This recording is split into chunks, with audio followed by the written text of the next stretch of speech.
I listen to you warn the children every day. When you speak, I listen to the things you say. I love your breadcrumb trails. You It's know what? so I love the. Let me tell you something. I love the fact that you actually Diddy and you acting like you not on these. Real life, real life. If that shit ain't real life, that shit ain't hot. If it ain't real life, just ain't real. Real life street stars. You know what time it is. so our J French shout out. Yes. So he debuted at #2, but he had dropped down onto the charts to 127. But our shout out, he went back up to 62. I see people in the comments. Whoa, there's a guy named Jay French who got a song called "Fuck Jay-Z." Okay, I'm here for it. I'm in the comments and reading. Okay, so all it takes is a shout out. All it takes is a viral shout out, and love is got. Guess who else got contacted? Don't tell me. My girlfriend Natalie from Floetry. You mentioned her? Remember I was talking about my girlfriend Natalie Stewart and her husband Maddox? I remember that, yes. Oh. Natalie Stewart is Natalie from Floetry. Oh. Guess what I didn't know? That as our footage was hitting, so was Amanda Seals and Shay Shay with her fucking lying, talking about she was fucking in Floetry and she replaced fucking Natalie. So Natalie is getting phone calls in London. One, Jig shouted at you and Maddox, oh my God. And that fucking bitch Amanda Seals, like almost every conversation, it went just like that. So me and Natalie are talking, and I said, I hope you don't mind, I'll put y'all out there. And she said, Jag, she said, I see what you're doing. She said, but that fucking, she was like, why would she lie like that?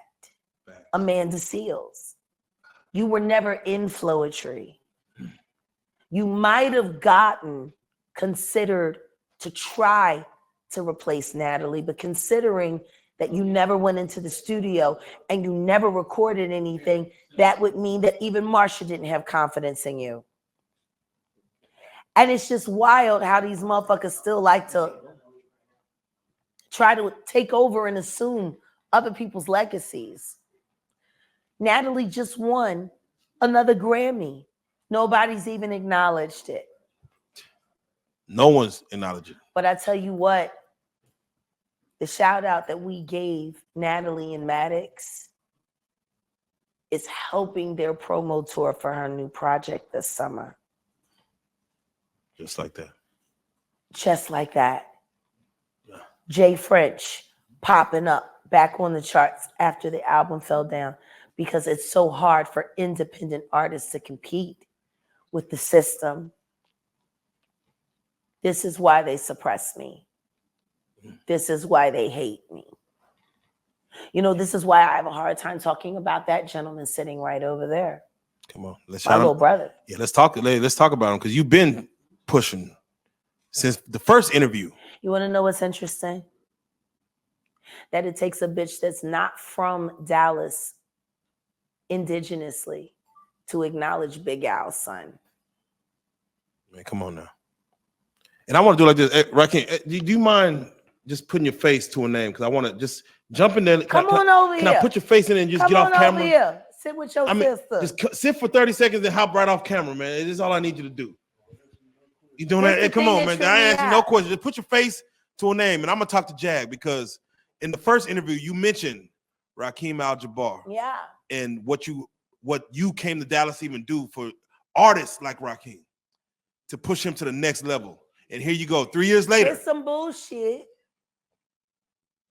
because it shouldn't take a Philly girl to come down and honor Big Al's son. Yeah. And for those who don't understand what that means, Big Al is to Dallas what Pimp C was to Houston. Come on. Come on. Am I lying? Come on. Without question. Without question.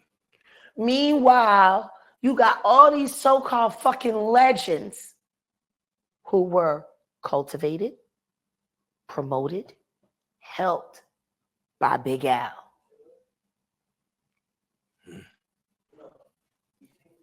There you go. This Big Al's son, closest thing to Biggie Smalls in the South anybody's ever gonna see. No question. Google him. And from the second I moved here, all it took was Mousequake saying to me, which by the way is the man who created y'all theme music. Yes. Which is the reason why we know each other. Shout out Mousequake. Mousequake was mixing his project, Underground God. Mm-hmm. Come on. And we went down to AOE with another member of the Shun crew, Ty Macklin.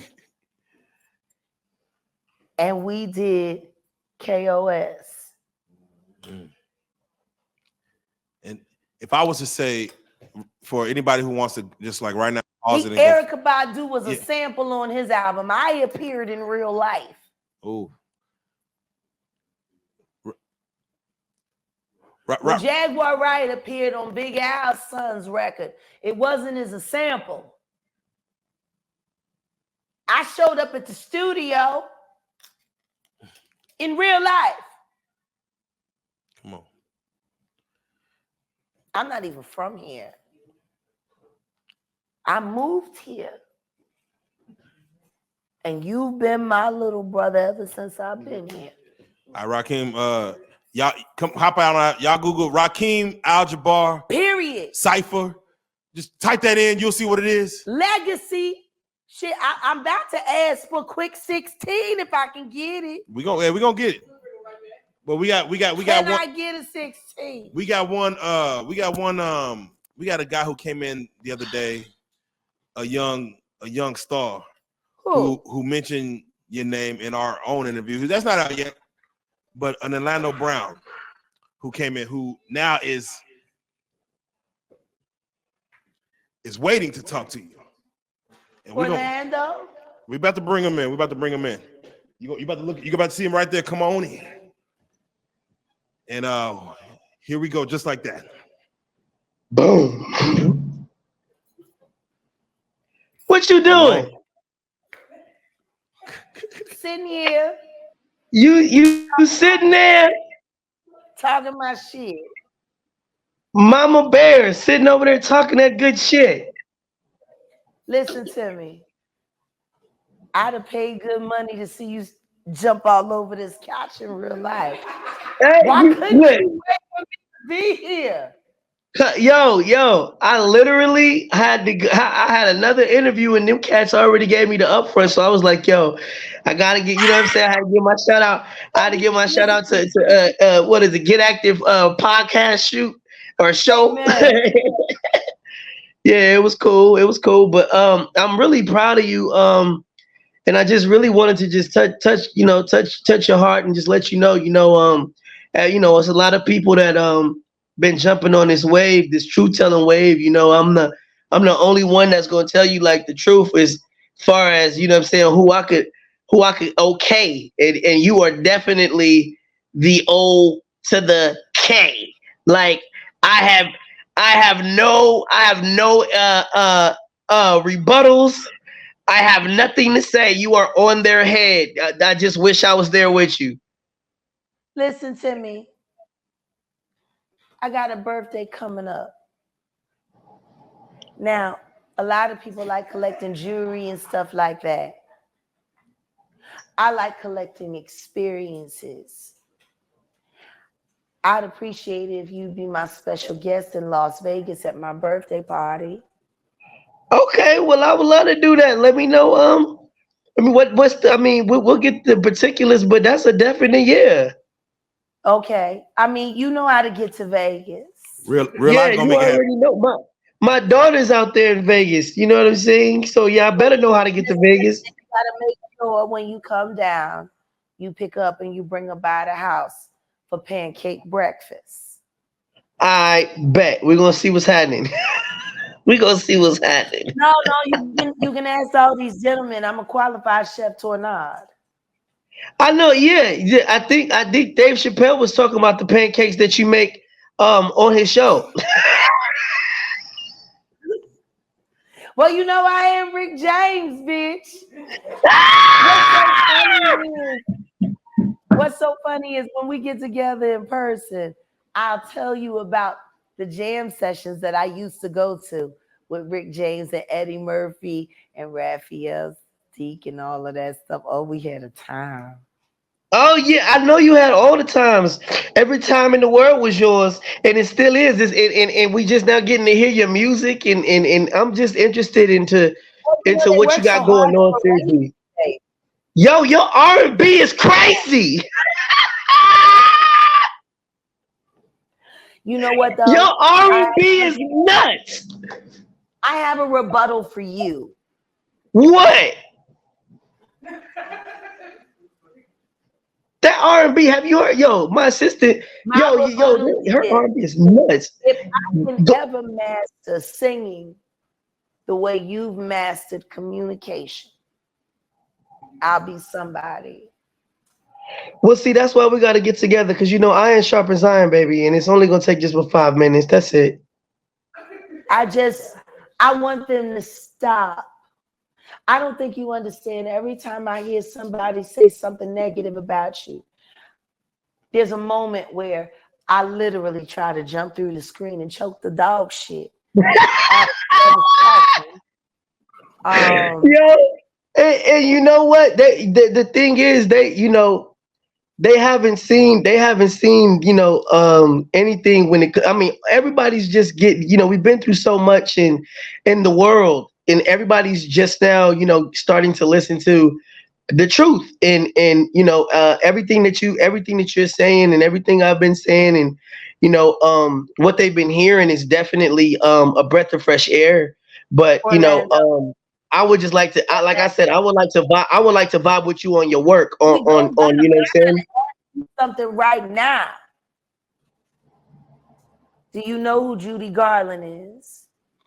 Yeah, and they gave that. Do you know what they did to that woman? They put her on drugs. They put her on drugs.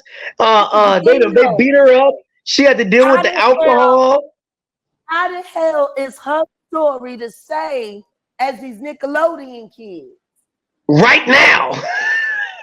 Right now. I mean, hey, I 70 years of abuse, unacknowledged and unchecked. And I just want to say to you, you motherfucking warrior, you are the example for every child star.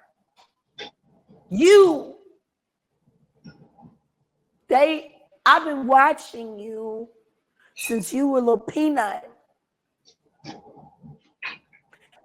And when you made it to that, so Raven, and I don't even know if you know, I used to ghostwrite for Raven when she was recording in her late teen years. Nobody be knowing. Nobody knows. I was in the studio ghostwriting for her, just like I did for Mario. And I remember her talking about you. And she was spicy about you. So when I heard her sitting on the show, talking all that craziness, I'm like, that's not what you was saying about Orlando when you was a girl. You said Orlando has a thing. Yes, she did. She said Orlando put her in. You want to. Yeah.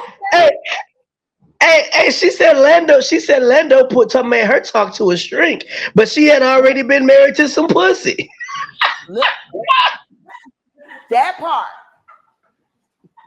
I swear to God. What did I do? We've been trying. The world been trying to get her. The world been trying to get her ass to wake up. What the fuck did I do? I didn't do shit. I couldn't have did that much. Can't get her to wake up. It's a lost cause, darling. I mean, all I did was eat her pussy. I couldn't. That's all I did, and it was a wrap from there. And then whatever you did it right. You did it right. I just want to let you know That oosh guys, oosh wash shit, whatever it was, it was translating. Yeah. Oh yeah, the Uska smooth, the Uska smooth off diggity diggity do much. Yes. Yes, baby, yes. I should have Ooh. Yeah. Okay. All right. We're gonna I gotta get to your birthday party. And we gotta see what's going on. Birthday party. Yeah, I gotta definitely get to the birthday party. I need you to text the fellas your favorite meal because I have 5 chefs working. Now, my birthday party is an international dinner party. It's 2 days. There'll be 50 courses served over the course of 2 days. And it'll be honoring all of the foods from my favorite countries with keepsakes and stuff like that. So if you have a favorite international meal that you like, as my guest of honor, just let me know what it is, what country it is, so we can do what we need to do. And I'll make sure I introduce it at my party as the Orlando Brown meal. We have to have the fufu. They're done. Done. We have to have the fufu. And I will go down to the after hour to find the poo-poo and bless it. Yes, yes, yes. Let me tell you something. You put a little. We must have the fufu, please. I agree with you. You know I'm bisexual. That's okay. Don't worry. Nigga, Hey, don't worry. Don't worry. It's a lot of people out here trisexual. Don't even worry about that. We can handle this. It's all right. Listen to me. My husband a trisexual.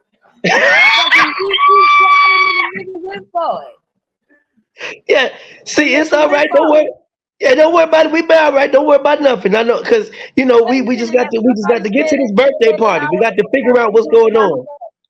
Yeah, we got to figure it out. Are you really my son? If you have to ask, then I mean, I don't have the same nose slant that you have. I need you to go fuck my husband up. No, I can't. Oh no. Listen, don't be look. Just because you are my mama, don't mean I get to get in your fights and shit. You got to just. Yeah, you got to handle some shit now. I mean, yeah, just because you my mama, don't mean I'm about to get killed. Listen to me. I got a side jump on the way. Okay. All right. Well, shit. Don't worry about nothing. I got people to handle my light work. I got okay. Give me some Casamigo. We'll talk about it. A little bit of Casamigo. We're gonna have to talk about it. We're gonna talk about it over a meal. That part. We're gonna talk about it over a meal. I got 3 questions to ask you. Yes, ma'am. All right, and then it's 2 part for 3. Okay. French toast or pancakes? Banana pancakes. Banana pancakes. I'll do the banana pancakes because I never tried them in the rack. We talk about them all the time. I make mean banana crepes too. Now, I bet. Scrambled eggs or fried eggs? I gotta do fried eggs because that should be loose. Okay. Now this is important. 7-Up cake or peach cobbler?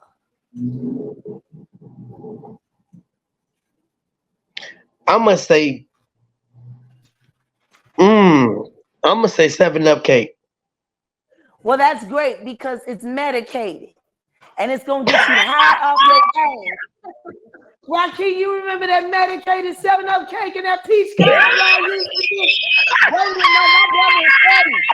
cobbler? That cobbler takes niggas to Napsville. I'm gonna tell you, they eat that shit and they be like, oh yeah. Yeah, see, I be on that treadmill. I fuck around and eat that peach cobbler, you know what I'm saying, and be thinking that it's pussy and shit. And I, go right to sleep. I have heard that my food rivals. I might make you like a little medicated fake pussy. And let me eat it. Yeah. Let you make a vagina and I just put the THC on it. and have you a little cup of watermelon CBD lemonade. With the vagina, with the vagina dessert. Yeah, it's delicious.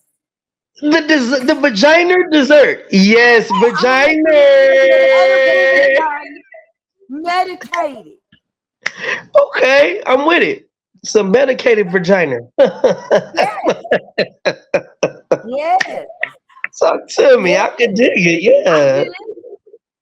Listen to me. I'm a good time. I can be a hard time or I can be a good time. And guess what? If you're lucky, you'll get both at the same time. Now, I need a drink. I'm too we were drinking on that Jaguar. Stack. Yeah, get her one stack. Just show all that. Wait, baby, they found the bottle. They got me in the bottle. Look at it here. You see this? It's that Jaguar. Oh yeah. I seen that and I ran. Yeah. I ran from the Jaguar. I ran from it. You see that? I'ma just rub it, and then the genie gonna pop out. Yeah, I was we had that Crown Royal over there in that bitch, boy. I was. Oh, honey, you was drinking Crown without me.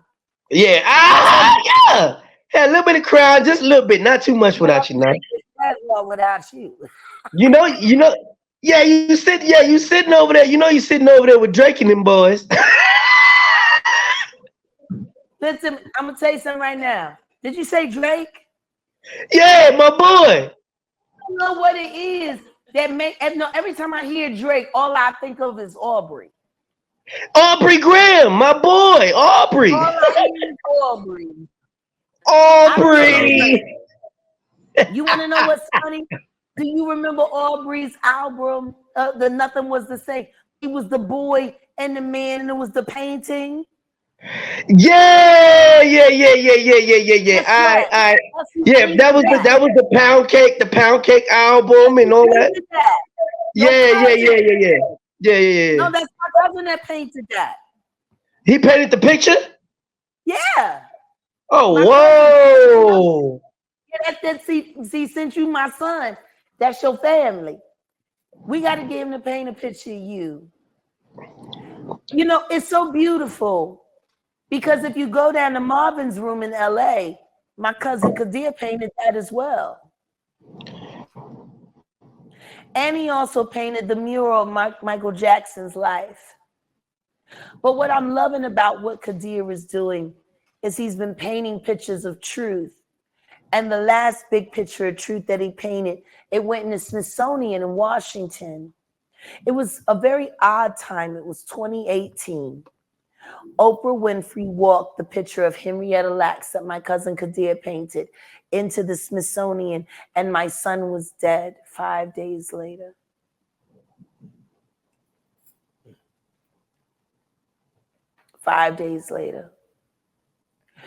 My family has that huge moment.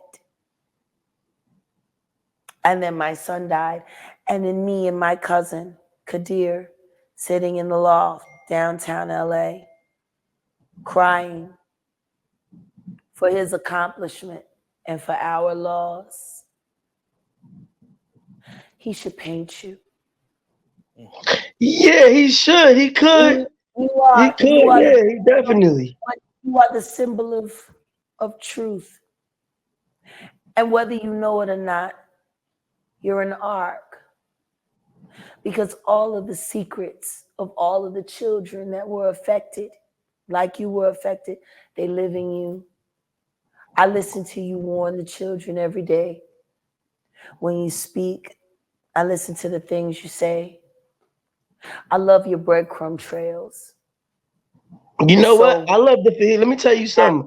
I love the fact that you actually Diddy and you acting like you not on these niggas. Yeah.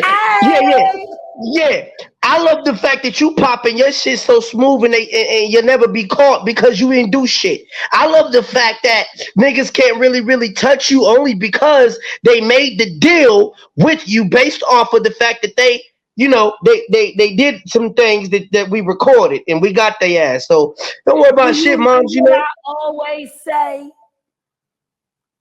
If you don't want to be a part of my story, don't work so hard to be a part of my motherfucking story. If you don't want me Period. talking about you, don't do shit with me. Motherfucker. See, these pussies is mad because they thought I was high and they thought I was drunk. I sitting up in there faking high. I know how to fake high. I'm an actress, god damn it. Tell I him, know mom. the fuck I'm doing. You should see me over there at Alan Thick House with Naomi Campbell coming through, picking out her new victims for Epstein Island. It was a goddamn mess. It was the goddamn man. You know Alan Thick. That motherfucker was strange, running around, grabbing bitches' pussies and checking they and stealing their ID at the same time.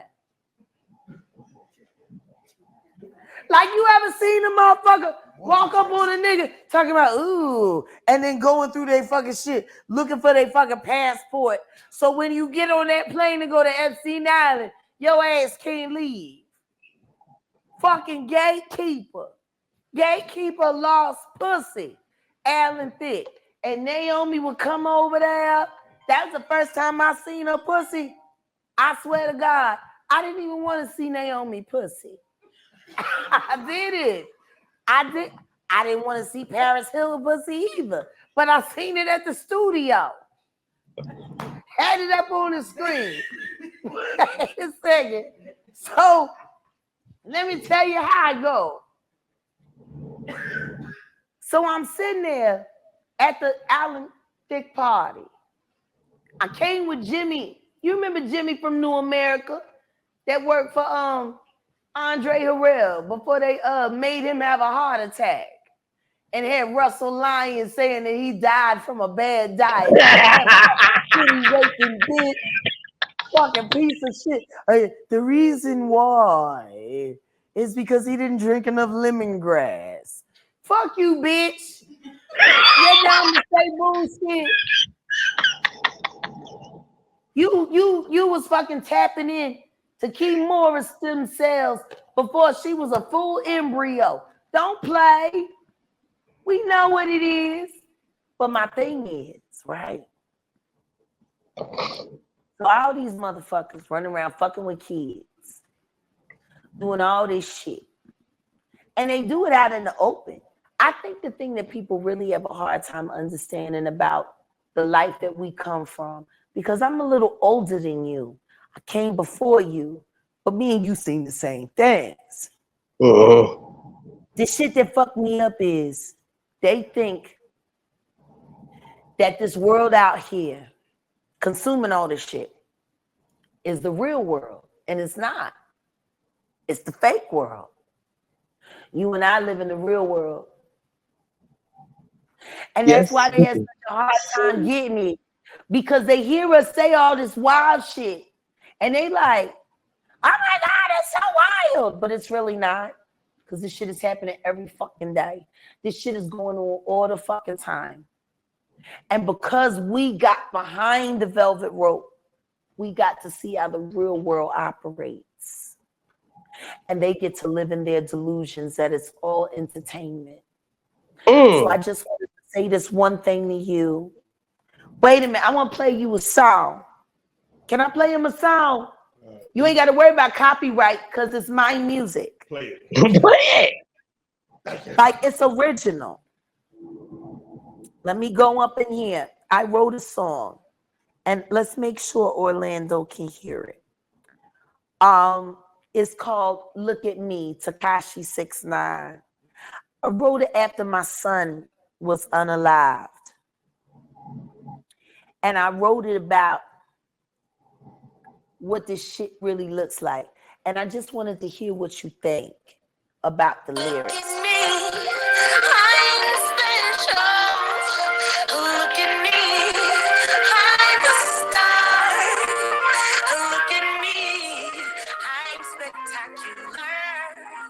Can't you see I'm going far?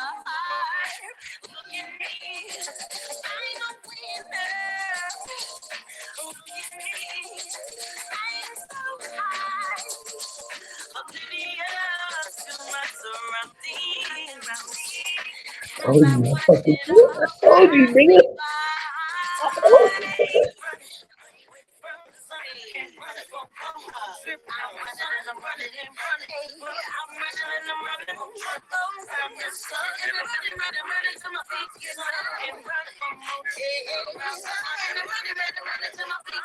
Here come the hook.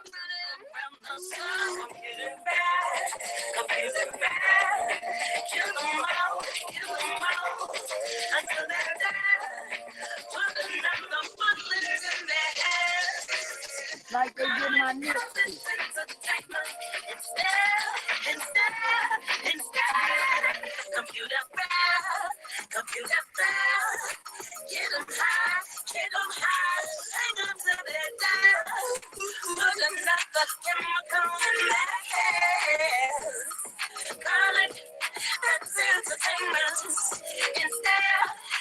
Second verse.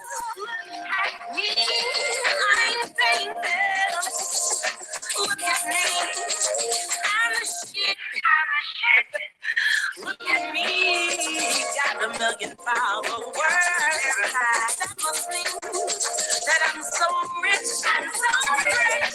Look at me, I'm a failure. Look at me, I don't snitch, not to anybody, yo. Look at me, I'm a freak. I'm a freak. Don't look away, I might be dead by next week. So from the sunny and from The pen is cold.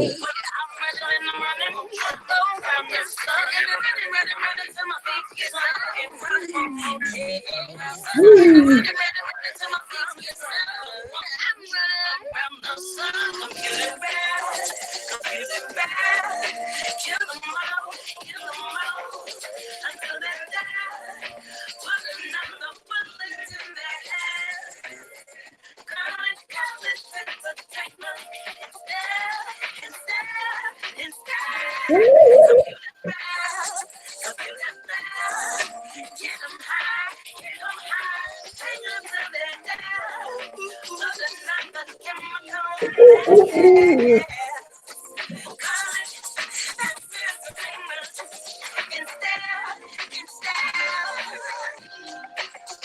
I want to send that record to you.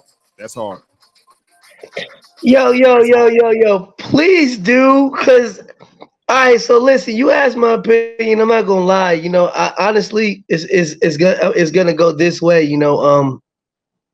I feel like you wrote a lot for Jill Scott. I feel like you wrote a lot for Angie Stone. I feel like you wrote a lot of records for a lot of our, especially Indie. You know what I'm saying? Like I feel like you did that for them, and I feel like what I'm saying. Not that they don't give a fuck, but necessarily like they don't actually respect the fact that you're a Why doper artist. why would you respect what was meant to be erased because you couldn't keep up with it? Okay, there you go. Connect the dots because that makes all the sense in the world. You know what I mean? Like, yeah, they owe you they owe you way more. Make sure that the guys send you this record tonight. Yes, ma'am. Because what would make me happy is if you would be the principal in the video. Yes, ma'am. Because you are the symbol of surviving this motherfucking game. Yes, ma'am. Whatever you need, whatever you need from me. But you the fucking whatever you need from me, you got it. I need you to be the star of the video for that song. Whatever, yes, ma'am. Done deal. And I would like it if you would help write the treatment. Yes, ma'am. Done deal. I think this treatment should be written by someone that has survived what they have put on us. I Yes, don't ma'am. think this song could be properly R-rated without someone who has suffered and survived. Yes, ma'am. You totally got it. Whatever you need from me. I'm not, you don't have to give me no money. I just want to work with you. We got it. Don't worry about nothing. Well, you know, my daddy always used to say, when you're the talent, you are the money, and money don't worry about itself. There you go. I'm sure money will be made. I'm more interested in making history and getting history right with you. Yes, ma'am. No problem. And I'll be on my way. And look, I'll be on my way. All you gotta do is finish up your interview. Let me stop bombarding on your interview. Finish up your interview and call me. Yeah, y'all call me. Y'all call me back when she done. When she done with the interview, I'm gonna let y'all finish. My number. If you ever need me, even if it's just to pray at any time of the day, call me. Yes, ma'am. I got you, mama. Love you. I love you more. Don't worry about nothing. And from in here. I love you with all my heart. You know it. I want to thank you for your strength. Because I know there are so many children in Hollywood that use your example on how to survive. God bless you. Oh, God bless you. Don't cry, mama. I got you. I love you. Hey, y'all, thank you for letting me bombard for a little bit. I love you, mama. Don't cry. I'm going to see you in a minute, okay? I'll see you in a minute, mama. I'm going to have an apron on and I'll be serving you food. Yes, ma'am, mama. I'll see you in a minute. I got you. Don't make my mama cry, cuz, on Paru. On Paru. On Paru. All right, man.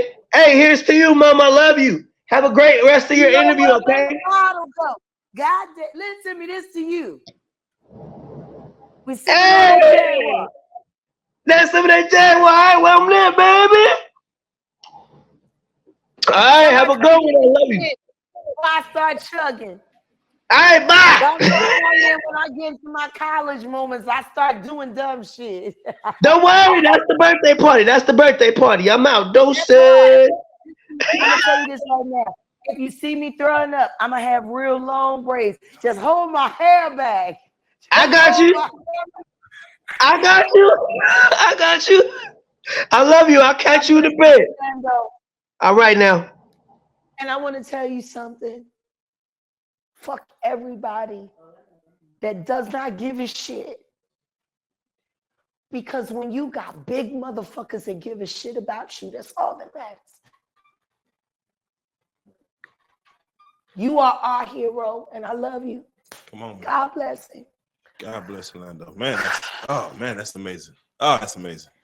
Oh, I knew to wear glasses today. Oh. I got them off of Epstein Island. I cannot say where they are in the world. What I can say is when they got into the boat, they were roughed. Real life.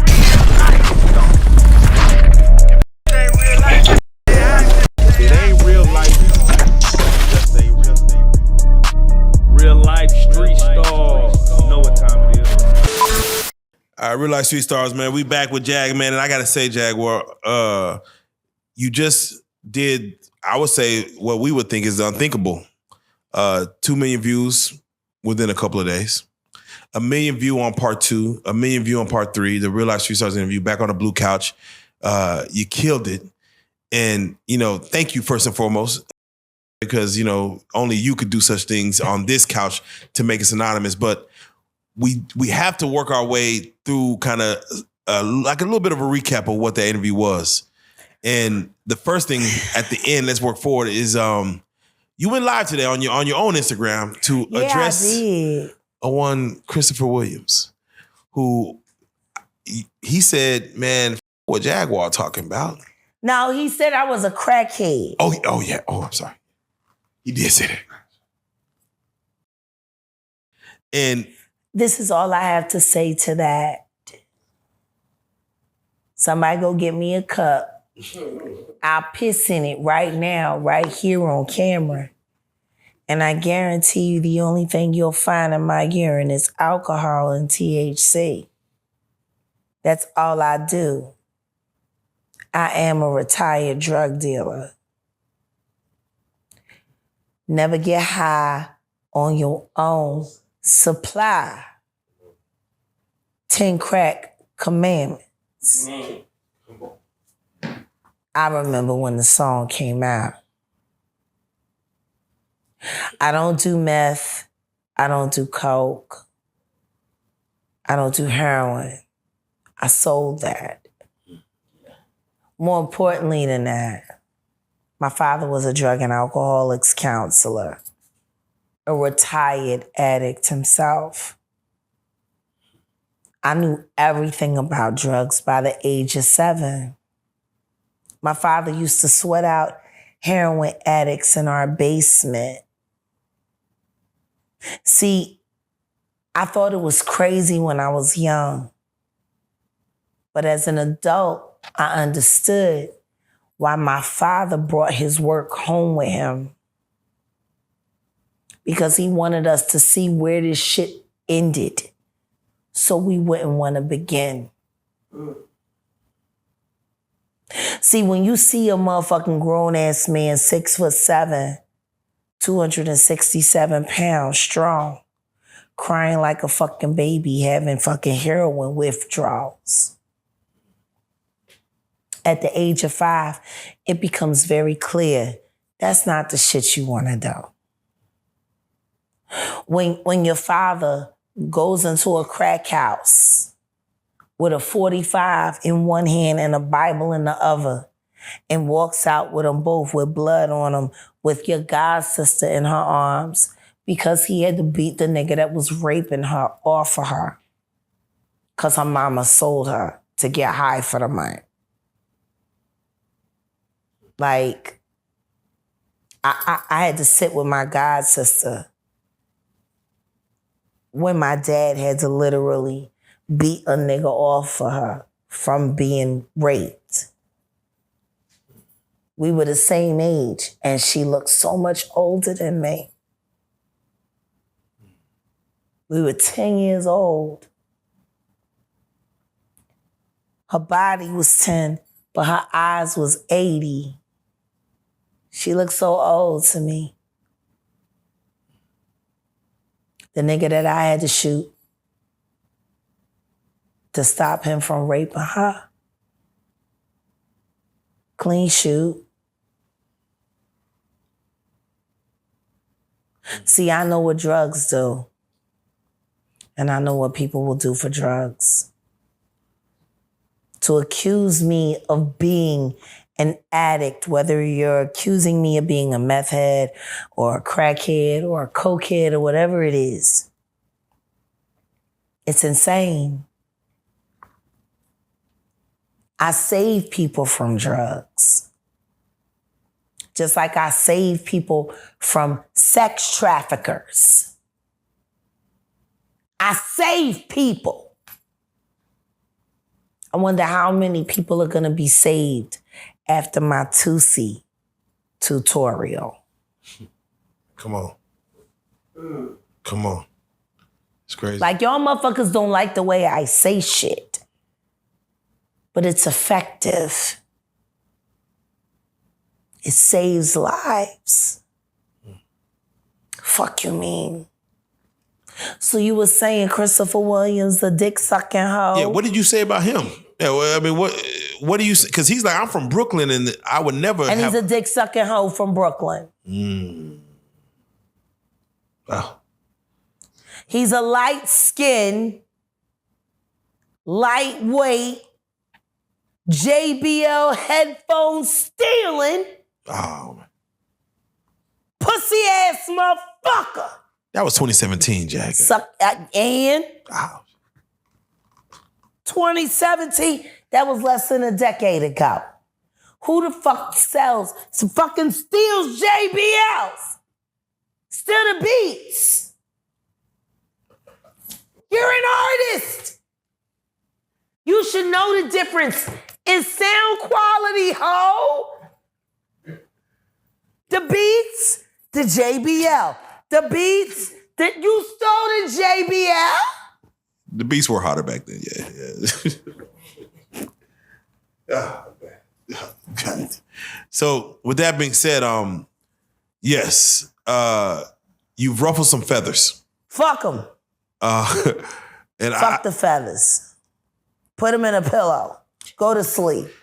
Faith Evans just responded to your comment. She's saying she heard your story about, y'all's, and she said hilarious. That's the only comment. Hilarious. Got it. Like that's an interesting rebuttal. I don't understand. Where's the rebuttal? What is hilarious? What I said, or the fact that she didn't have anything else to say other than hilarious? See, I find that hilarious. One word responses, I find hilarious. Because see, a one word response is you looking for someone to let you off the hook for something that you don't want to say. And at the end of the day, it is hilarious. You married Biggie when you wanted Tupac. That's hilarious.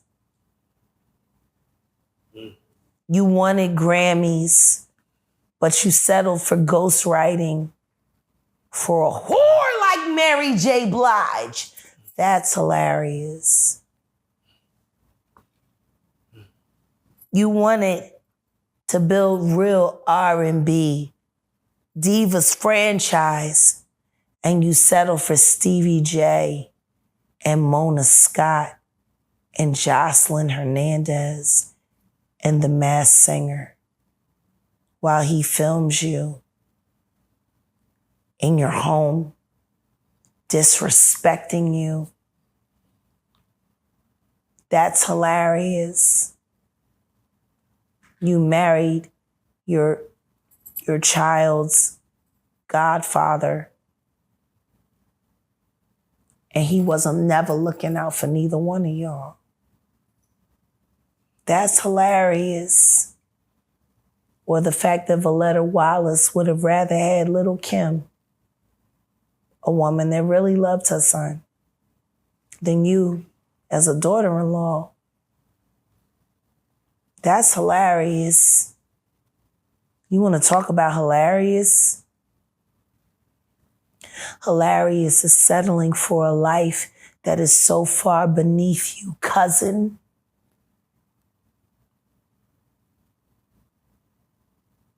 When you're one of the most talented bitches in the world. Hilarious is pretending like you didn't know, that you weren't sure whether or not you were carrying Tupac's babies. That's hilarious. Hilarious is both of the niggas that I know and kick it with that worked at Death Row that heard Pac fucking you in the booth and took pictures of your very high yellow ass getting fucked by that very gorgeous, dark-skinned, thin man who was so much different than your obese husband who you didn't know. That's hilarious. Man. Bars. If Faith have twins, she probably have two Pacs. Get it? Two Pacs. Bars. Your husband said that. That's hilarious. I'm sorry, what were you saying? So yeah, no. You said it right there. But all right, we just recapping because we just recapping. And things have happened since you. I love you, cousin. Oh, I do. Shout out Faith Evans, man. Tell the truth and shame the devil. Just look at Julie. Julie's getting clean. that book that she wrote about being Brian McKnight's first wife and helping all of his victims, our cousin, has changed everything for her. Go and look at your cousin, Julie McKnight Johnson's channel, and look at how she's performing.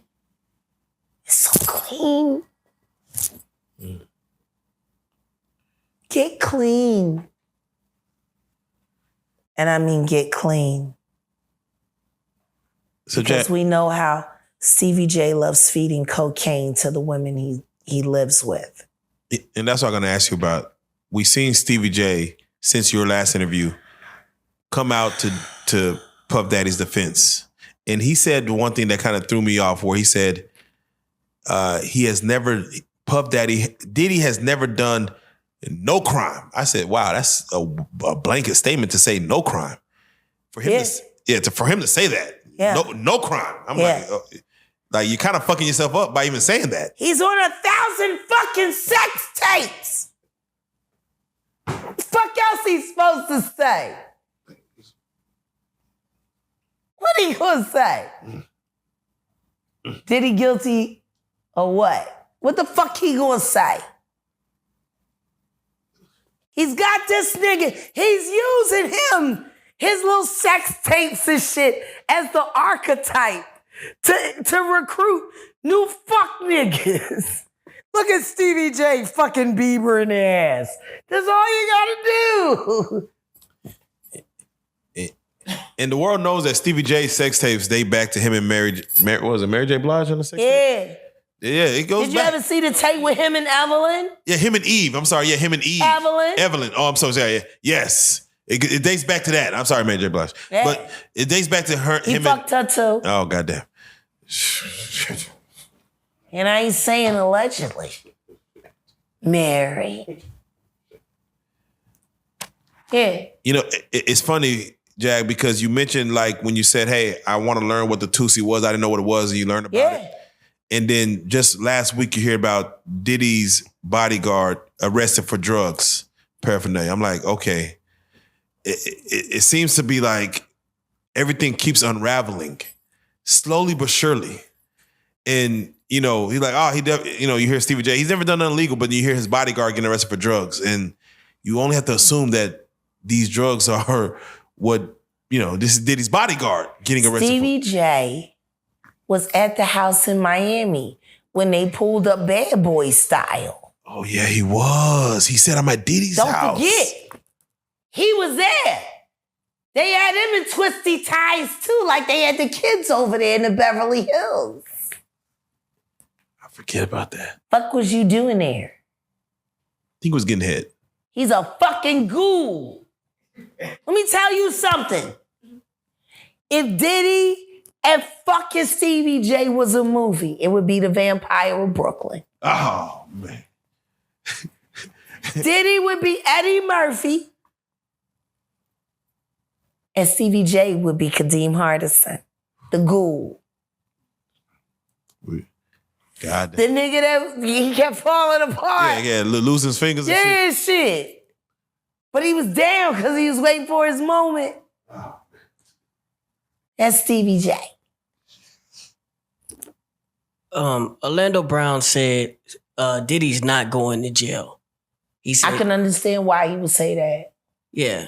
Can you break that down a little bit more? Why you think he said that? Well, considering that the is selling his own evidence that would put him in jail against him on the dark net to the highest bidder.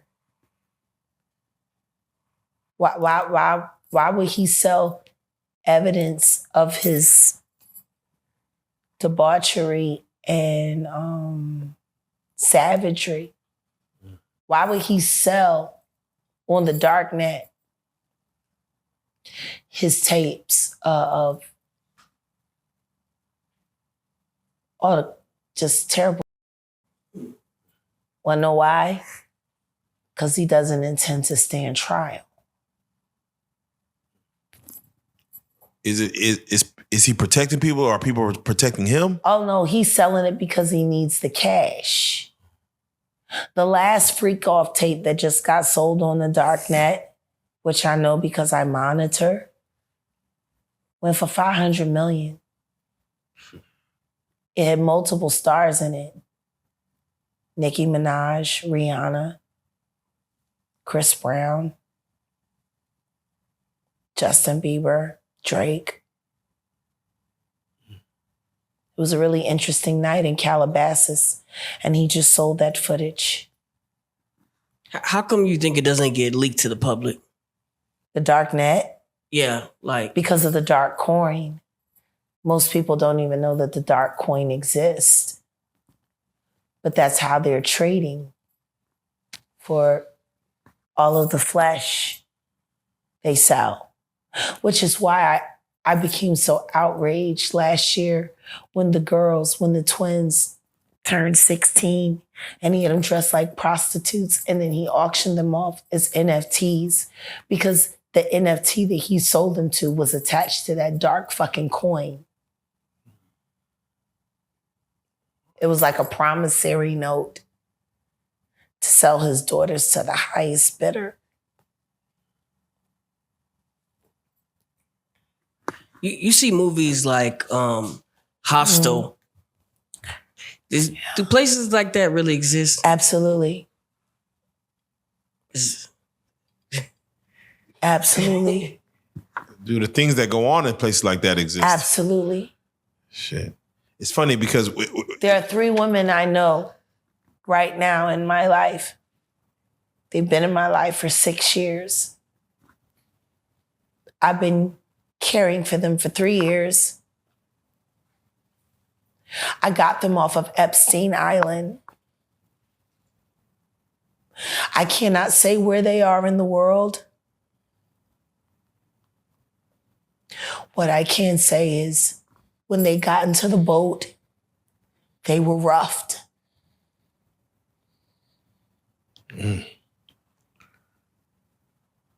Wow. Want to know how they ended up on Epstein Island? Yes. Please. They auditioned to be models for music videos. Oh, casting couch. When they got to Miami, they had to show and turn over their ID. And they collected their passports. And then they drugged them. And then the next thing you know, they were in a storage container getting fucked by a bunch of weird strangers on camera who were bidding for all of the terrible things that were happening to them live online. Wow. After they made it through that, that's when they were sent to Rick Ross's music videos, shoots, as groupies and extras to make sure that they could walk around in society without looking like victims. And then after that, that's when they were shipped off to Epstein Island to be broken in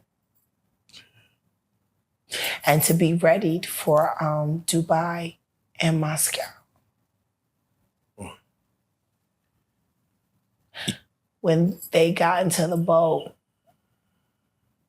and I looked at them, they didn't have to tell me shit.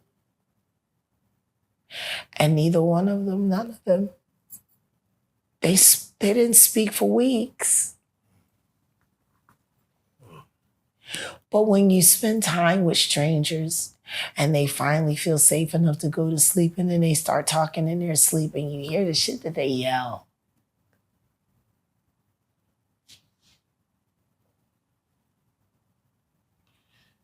Yeah, no, it's crazy because as you sit here and we talk about Hostile and These 3 girls that I'm telling you about were in videos that are being played online today.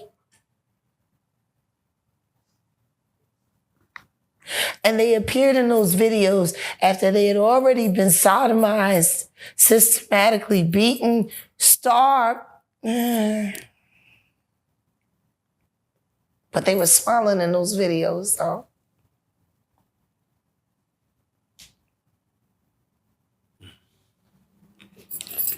It's crazy because, you sit here and, we got your story before where you actually said you seen what a saw does to human flesh, like having a saw.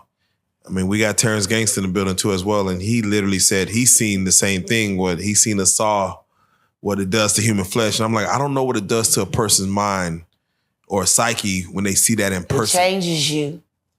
Like, it changes you. There is a place inside of me where I have the ability to either see a human body as a human being or just pieces.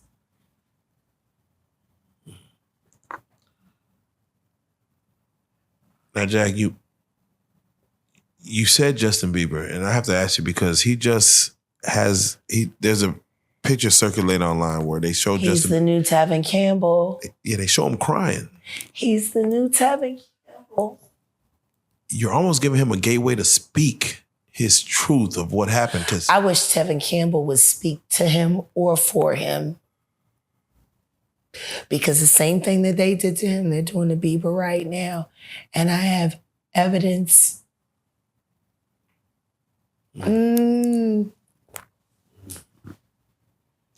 That poor kid.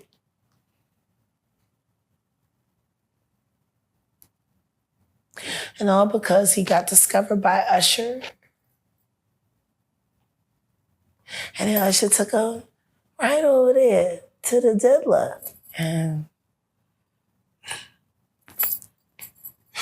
let the good times roll. Let the good times roll. So let me ask you this, because you did the domino effect with Rook, and you said something in which you mentioned that you've seen the devil. You've seen him. Yeah. From your experiences, have you seen him enact his ways within a human being where you've seen the devil in a person come out? Absolutely. And I've seen him in real time. What? When you're being raped, if you're brave enough to look into your rapist's eyes, I promise you'll see nothing. Nothing. There is no human there. It's almost like they're in a trance.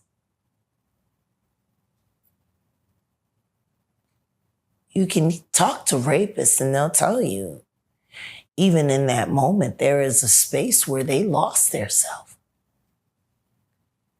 They don't even remember. It's possession of the flesh. To watch a person give up utter control of themselves and allow that energy to come in. I stared at a man raping me, choking me, and I saw nothing. And that's when I knew this isn't a person anymore.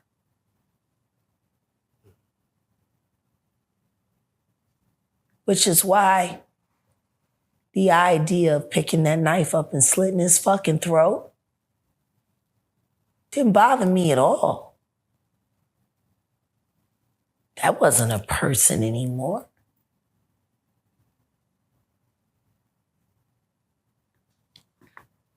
There wasn't a person in there. You want to know what's really fucked up? Sure. Can you imagine if every artist that's ever been goddamn violated decided to settle their own score? How many dead bodies would we be cleaning up? So that takes me to when you speak on Aaliyah. People really was honed in when you spoke on Dame Dash, Aaliyah, and you're speaking on something where you're saying I wish that situation would be investigated further. No, to be investigated. Period. Period. It was never investigated. Hype was never questioned. Lenny Kravitz made a statement, and it was never publicized. She was unconscious. She didn't choose to get on that plane. There were phone calls made. There are witnesses who signed NDAs. Why would you need to sign a non-disclosure agreement about a plane crash and what happened leading up to it? Please, someone answer that. Do you feel like Why the fuck would you need to sign? A nigga don't ask about a plane crash if it was accidental. Do you feel like... Riddle me that. Riddle me that. Work with me here in this moment. And I'm going to ask you. A plane crash should be accidental. Should be. Why would any testimony about what happened leading up to it need to be covered under a non-disclosure agreement if there wasn't foul play? Now, mind you, September 11th happened a week later. 9/11 happened a week later. Do you think that took away from it? Once again, there are people who did short sales on their stocks right after that, made a lot of fucking money, including Sean Carter. Now I'm going to ask you, why would non-disclosure agreements need to be signed for an accident?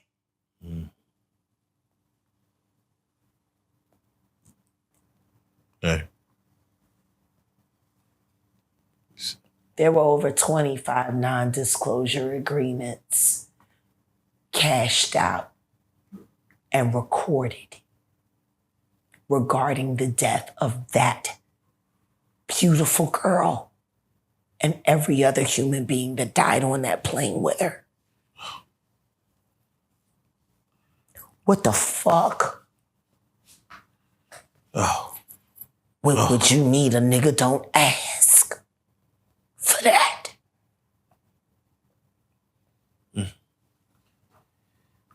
And Diddy had Hype Williams a lot of balls. Belly was a money pit.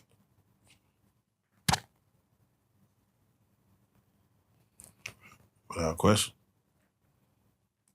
And Jay-Z got 10 free videos out of Williams. And Hype didn't work for free.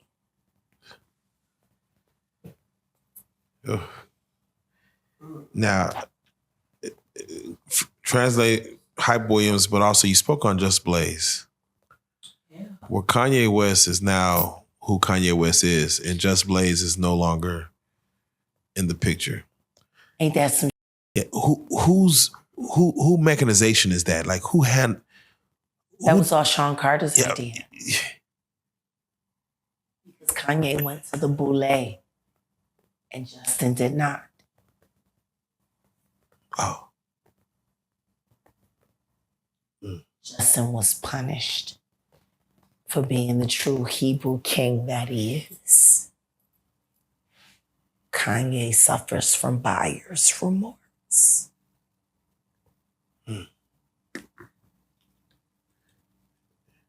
You keep giving to him. You keep giving it to him. So one thing that we learned in, our Just Blaze. Please. I used to love calling his phone because I liked listening to his voicemail because he will always have a different beat Shout out Just Bless. On his voicemail. And I'll never forget when I called one day and he had the Price is Right theme music on it. And for whatever reason, the way he had it layered out, it made me write a song. And then I called him back and I sang it on his voicemail.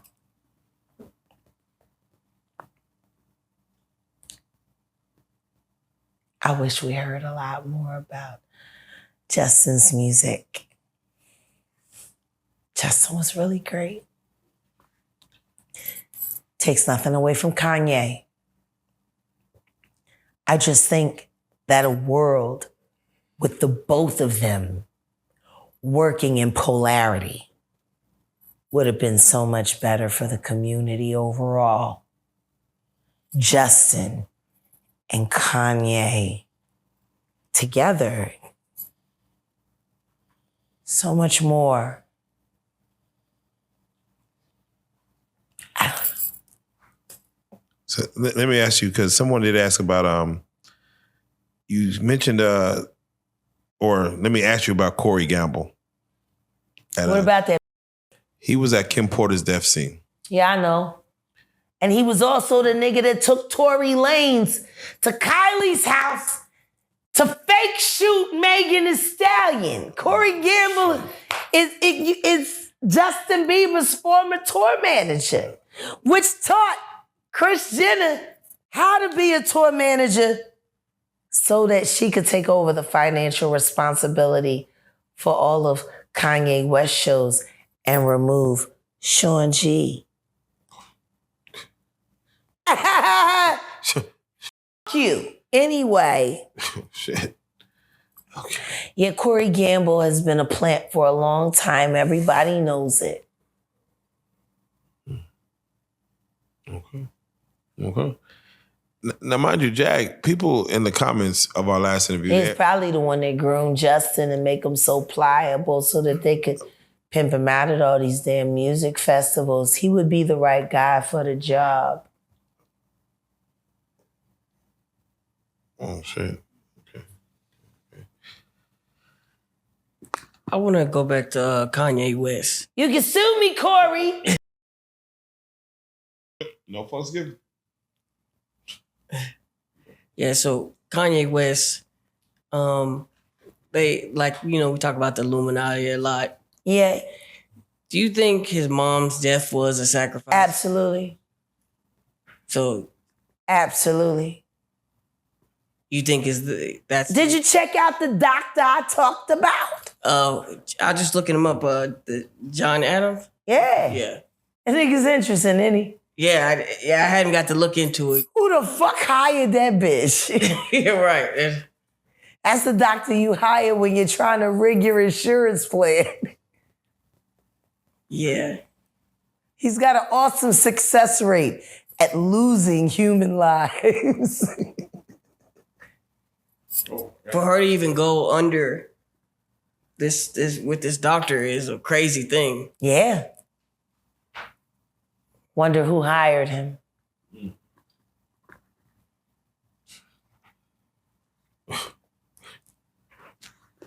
Yeah. He should have treated Ray J and Brandy. Oh. Oh shit. Oh shit. I believe. Spared us all a lot of bullshit. I thought Brandy had like a real clean name.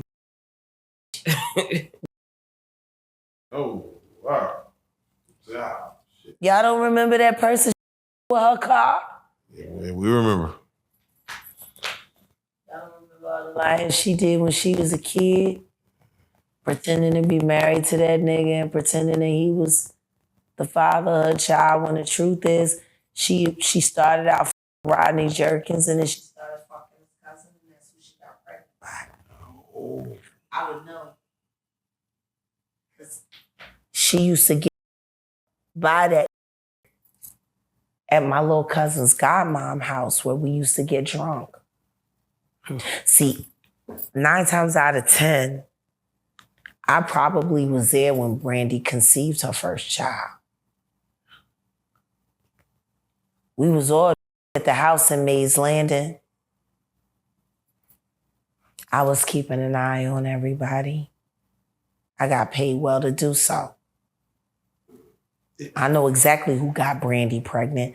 I know exactly when it happened. You know, it's just funny to me.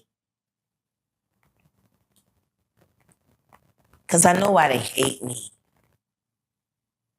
Because I really was the worst.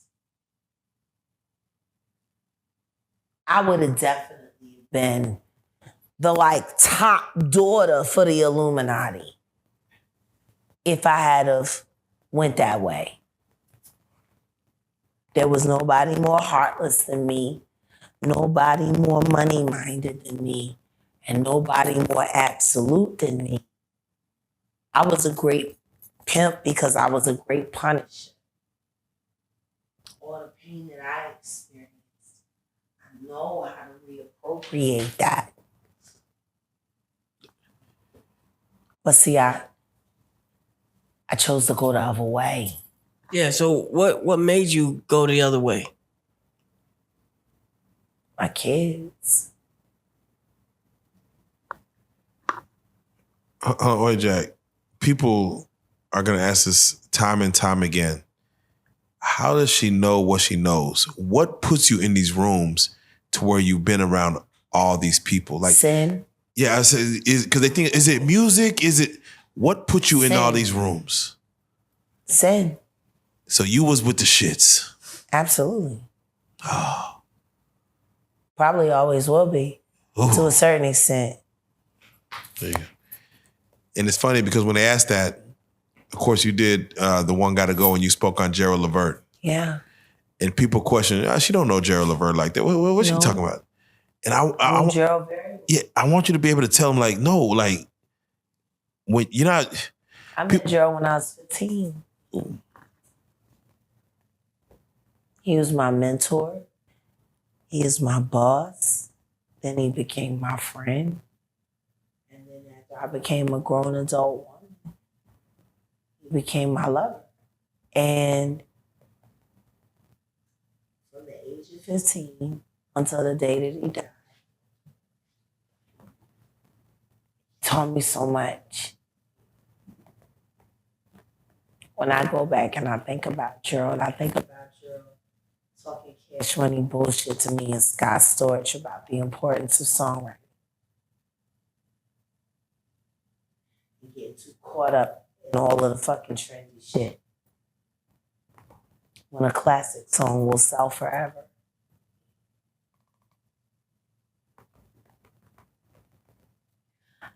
I've had a lot of great experiences, a lot of bad experiences. The funny thing about it is, when I look back now, part of the reason why people have such a hard time believing me was because I wasn't looking. Like, I always hear them say, she wasn't in no pictures there. I know, I avoided them. I didn't want to be seen on camera with any of these motherfuckers with the kind of shit I was into. That's goddamn criminal. You know, part of the reason why I can speak the way I can speak is because the statute of limitation is passed on all my crimes. I never said I didn't commit any crimes. I said I was smart enough to wait for me to not be held accountable for them. Now, you could say I'm a punk for that. I don't know. How do you call a nigga stupid for making sure that they ain't got to serve time for their crimes? But at the end of the day, I think the thing that bothers me the most is that I have the amount of talent that I have. And I was willing to walk away and sacrifice that opportunity, that high every night, that amazing, for the right. Because the reason why I stopped working in the industry was because I'm not going to help him make another dollar to enslave another human being. Oh man. See, I sign a contract with them. I make money with them. I make money for them. That money allows them to be able to steal girls from different countries, hold their passports, make them video sluts, turn them into prostitutes, sell them. And meanwhile, in all of that, the consumers don't ever hold themselves responsible for the fact that every R. Kelly album you bought, every single, all the merchandise made it possible for him to cover the fact that he was raping Aaliyah. Right. There's a time when they walk on stage together and they dressed alike. They made it possible for him to fucking do what he done to that girl. Nobody said nothing too. Like That was the fucking goddamn fans. He was the first successfully, corporately funded goddamn pedophile. And the fans made that possible. And they want to sit around and cry. You said that she did, but you still bought an R. Kelly record after she died. What? what? Who's the worst celebrity like that you've been around is like the most full of sin? I know no sin is greater, but like just was like, damn, this Clive Davis. Devil incarnate. Queen slut of the Luciferian breed. Well, like why? I mean, what? Explain it. Like why? Because Why? he's a fucking piece of queen. Because he doesn't have a problem with collecting little sex workers, so his new surgeon husband can harvest organs to keep him alive. Like he's the devil. Clive Davis. He Janis Joplin. He blackmailed Betty Wright so she wouldn't tell anybody that he Janis Joplin. He killed Whitney Houston.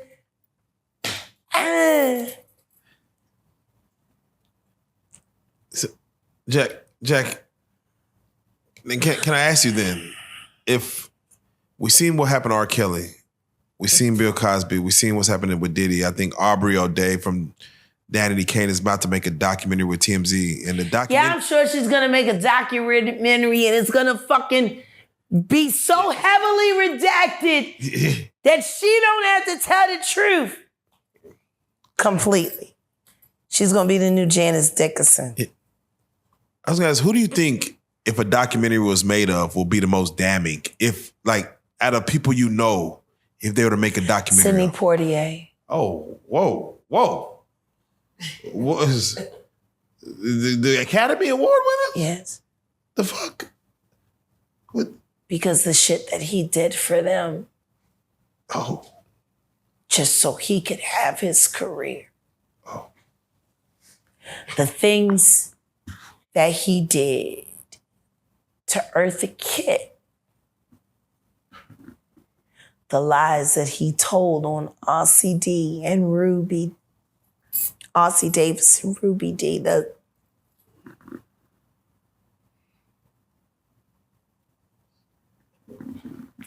fucking operative. There used to be a rumor in Black Hollywood in Baldwin Hills that if Sidney Poitier showed up at your party, it's because they were watching you. Wow. And he carried that legacy until his 80s. Jack, the way you move, it's like something real special about you. It's like money, nothing just really moves you. You just who you are, right? Like you're not compromised by the dollar or anything. I could just. All money ain't good money. Right. And more importantly than that, The second that I decided to turn my life into an algorithm, I became the money. Right. Money don't have to worry about itself. What I want to ask is like, is it something, so when you get a lot of money, are you going to become sinful or something like that? This is the thing. Yeah. You should learn who you are, like who you truly are inside before you get money. Right. See, money is nothing more than energy. It's it. It's energy. What we do with ourselves and our money is representative of our energy. You buy season tickets to the Dallas Cowboys every year, but you never buy tickets to the Rangers. See, your energy is there with the Cowboys. Money is energy. See, people look at money like it's something real. But the truth is, if I go to any one of the banks and I have access and I can take all of that money out and take it outside and put it in a trash can and set it on fire, you're not going to get none of that money back. Right. Want to know why? Because money is intangible. Energy is. Right. See, when you got the kind of energy that can influence generations, change algorithms, dominate thumbnails. See, money is going to be generated from that. One way or the other. I always tell people, like my father told me, if you become money, you'll never have to worry about getting money a day in your life. Teach a man how to fish, he good. Give a man a fish, he all right for now. Right. Teach a human being how to be able to become money. Teach a motherfucker how to rely on a paycheck. Right. Sidney Poitier asked people to buy into the system. Sam Cooke said we need to break the system and create a new one. Who lived?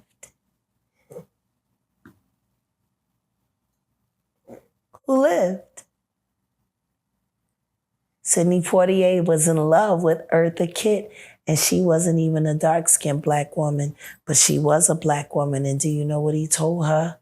What the fuck is me being in love with you and walking around Beverly Hills with you gonna do for my career?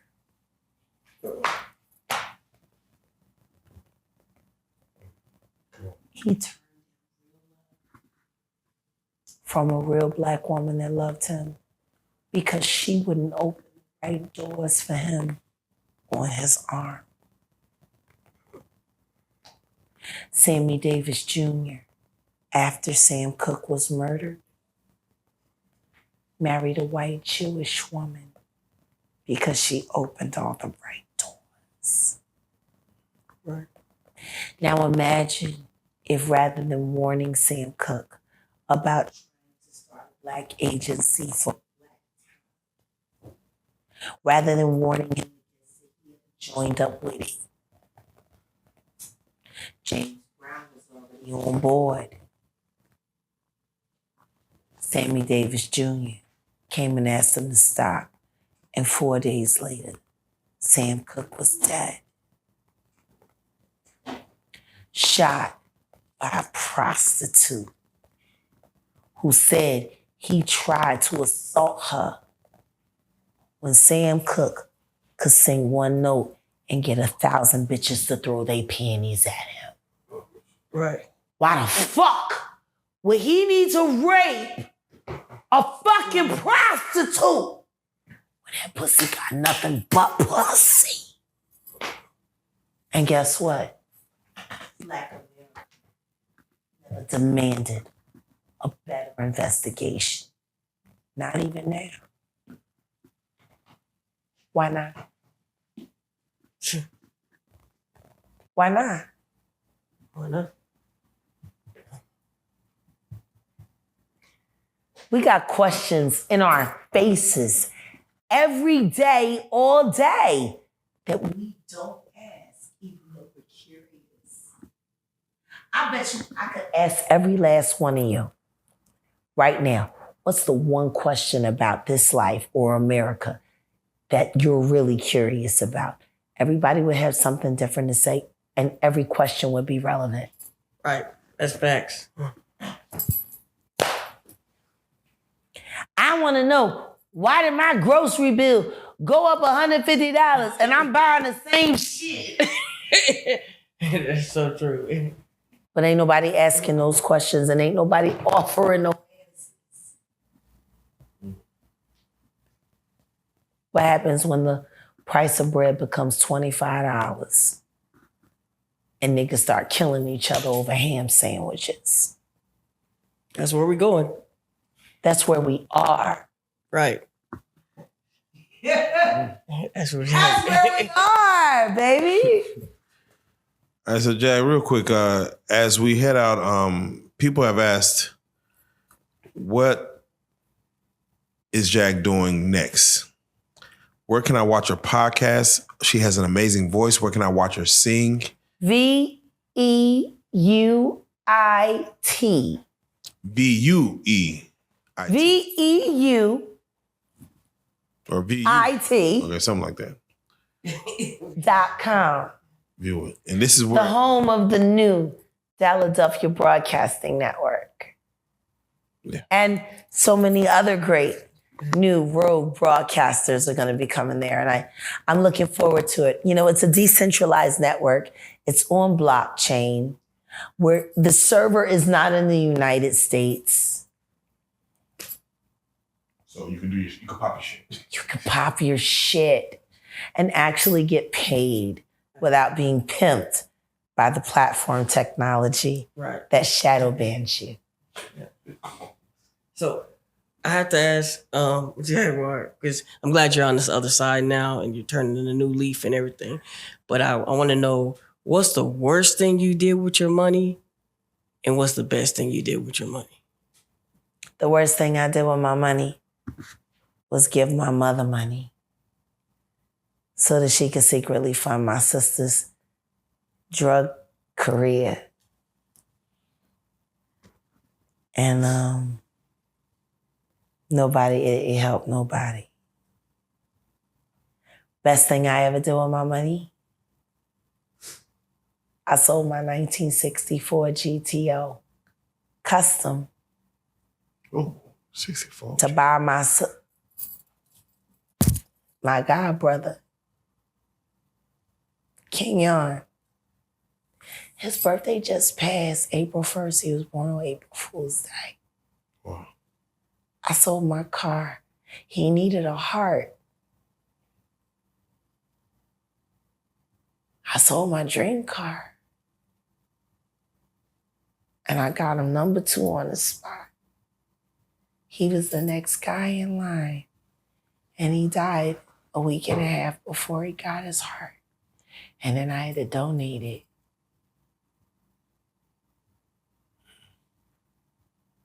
Wow. And lastly, Jack, They used to send me letters and thank me every year. And I would tell them, how about you get me my 64 GTO back? Oh. Stop calling me.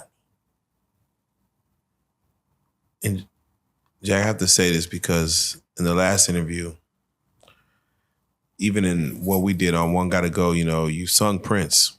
Yeah.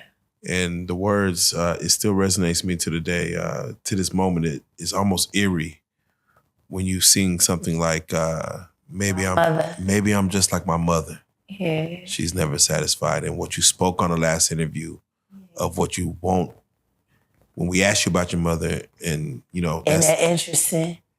I said what I said, and then what happened exactly like I said it would happen. I don't understand why people don't understand. Everything I say happens. So with that being said, you know, our condolences first and foremost, and we ain't got. She good. Yeah, we don't got to go in too far into that. I'm grateful that my mom's not here for people to keep taking advantage of. Truth is, she wasn't the kind of person that was prepared to have a famous child. She came from humble beginnings. My father put her on, and then she had a daughter who grew up to be Jaguar Wright. She was never prepared on how to protect herself from people who try to take advantage of her to get to me. She wasn't prepared for that. And no matter what I did, I couldn't protect her from her. My mother had a big heart. Even if you proved to her that somebody was taking advantage of her, she would still just rock with it because she felt sorry for you. You know, she used to say to me all the time, I would say, Mommy, you got to stop wasting your blessings. And she said, I came from nothing. I'm going to go back to nothing. And my God gave me a famous daughter, and I'm going to help everybody I can.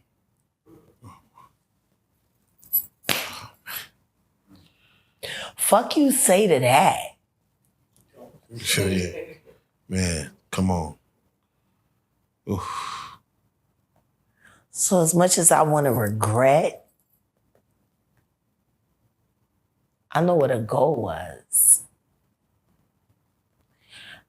And if her mooching off of my shit gave her the ability to bring God to people in whatever weird way she did it, it worked. Because what I do know is there's a lot of motherfuckers that would be on the street right now if it wasn't for my mom hustling me out of my money to help them.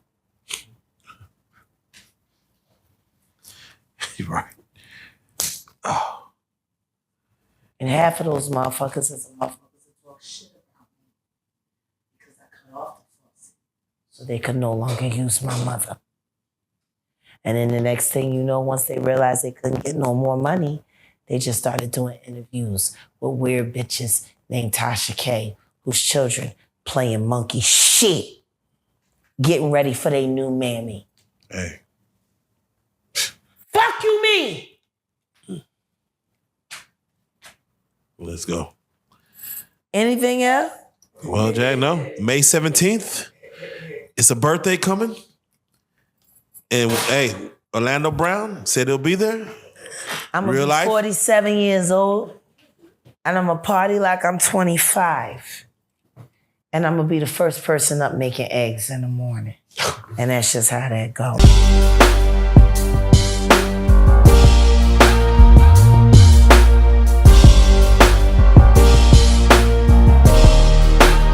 Shout out Reallyfe Street Stars, nigga.